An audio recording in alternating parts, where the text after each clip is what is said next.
ఓం నమ శివాయ. వీరబ్రహ్మం గారి కాలయజ్ఞం రాసింది ఇక్కడనే, ఈ గుహల్లోనే కూర్చొని రాసింది.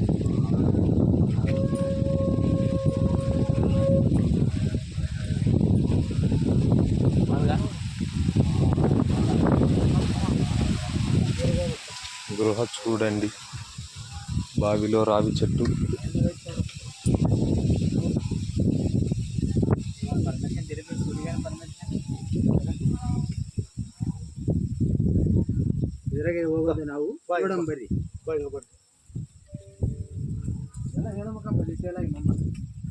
ఇప్పుడు గృహలోకి వెళ్తున్నాము.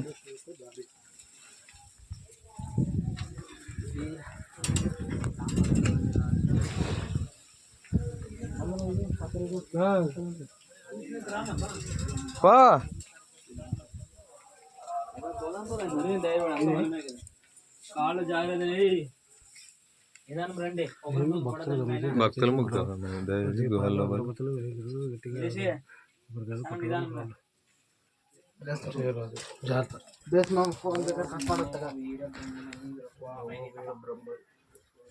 ఓం నమో వీరబ్రహ్మేంద్ర స్వామి నమః.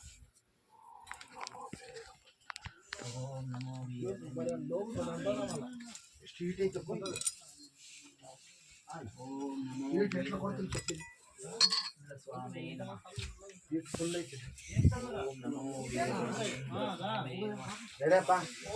నమః.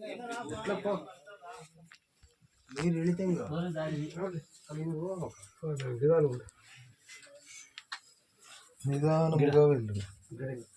చెట్టు వేర్లు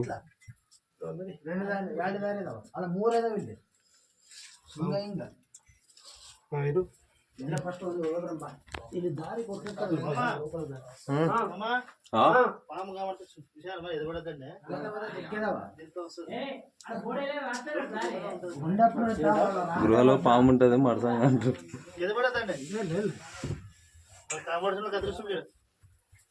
అవన్నీ నీరు కూల్ అంటే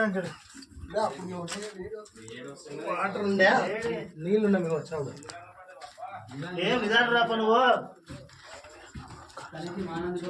ఉన్నప్పుడు మాకు నీళ్ళు వస్తుండే నీళ్ళు ఉన్నాయి, అందుకే అప్పుడు చల్లగా ఉండే. చాలా వేడిగా ఉంది, అందుకే ఎక్కువ హైట్ కూడా ఉండకూడదు. శ్రీశైలంకి మహానందికి దావులు ఉన్నాయి. ఇది మహానందికి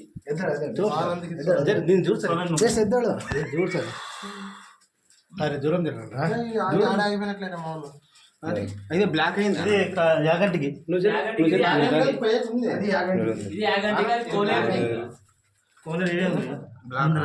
స్వామివారు ఉపయోగించిన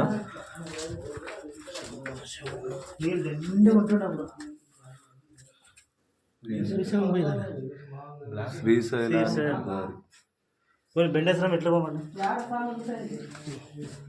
ఇక్కడి నుంచి కాలు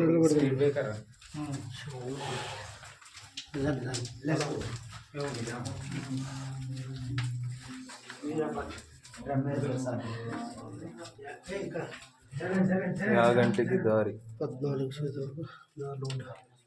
ఇట్లా అచ్చమ్మ చూసి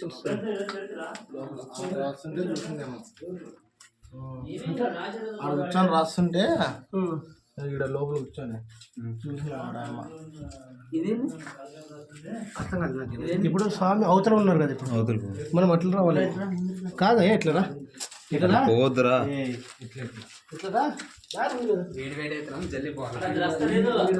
ఉంది ఆయన కూర్చొని కలగం రాస్తుంటే అప్పుడు అచ్చం వచ్చి అక్కడి నుంచి చూసింది అన్నమాట. అక్కడ ఆడే తొంగ చూసింది అనమాట. అప్పటి నుంచి అప్పుడు బయట ప్రపంచం తెలిసింది. ఆయన పోయి అందరికి చెప్పేసింది బ్రహ్మేశ్వరి